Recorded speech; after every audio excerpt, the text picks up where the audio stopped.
The body doesn't need to eat as long as it's carrying months of reserves.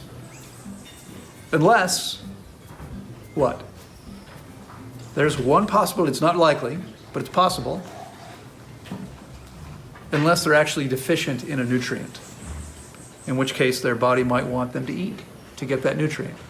But what happens is, if they were okay when they started, they're likely still okay, because our body's nutrient needs are very, very, very, very minimal while fasting. And let me illustrate this for you. Who here lives in the UK? You live in the UK. You live in the UK. You're from the UK, kind of. Any other UK people here? You live in the UK. So, where's your boy? Oh, he's over there. Okay. So, British English sailors used to be called limeys. Anyone know why? Scurvy.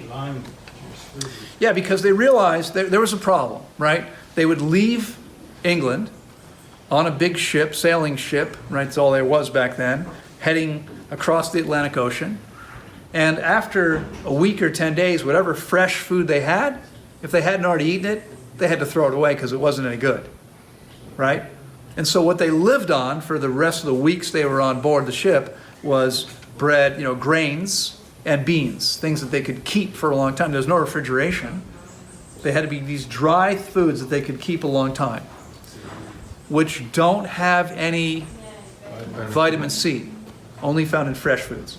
And so they began to develop scurvy. It was every sailor would develop scurvy. They would get sick. It's a deficiency condition. And they somehow realized, I don't know how that happened, but somehow realized that limes keep a long time. They could start off with a boatload, literally a boatload of limes. They could put a little lime juice in their water on their food, and they could avoid scurvy. They became called limeys because they were using lime juice to avoid scurvy. Now, it only takes 4 to 6 weeks without vitamin C to develop scurvy. 4 to 6 weeks.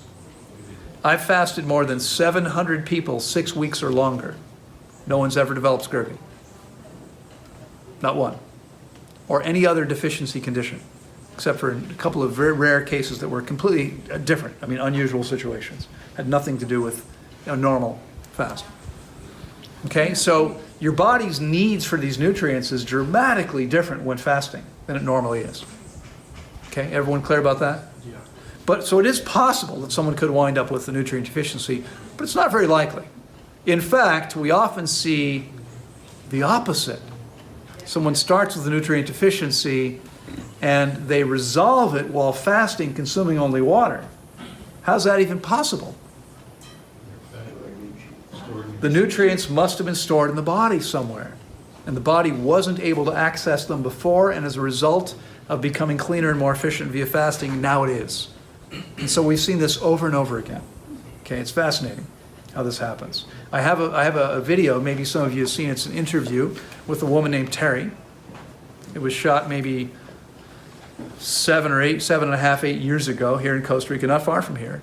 She came with a massive magnesium deficiency, and she'd been taking this big supplement, stopped taking it, began fasting. A few days in, started having symptoms of magnesium deficiency, but 2 weeks in, no more symptoms. Gone. And I haven't talked to her now for years, but after she fasted, I saw her a couple more times over the next 3 years. She continued eating the exact same diet she was eating before, fruit and salad. No deficiency. No need for supplements after fasting. Her body was now working properly, getting what it needed that she wasn't able to get before. Okay? All right, so your bodies don't really want to eat until they need to. You might want to, but your body wants to keep cleansing and healing, and that's why when we start refeeding you, we start with a little bit of food and gently do that. We'll talk about that.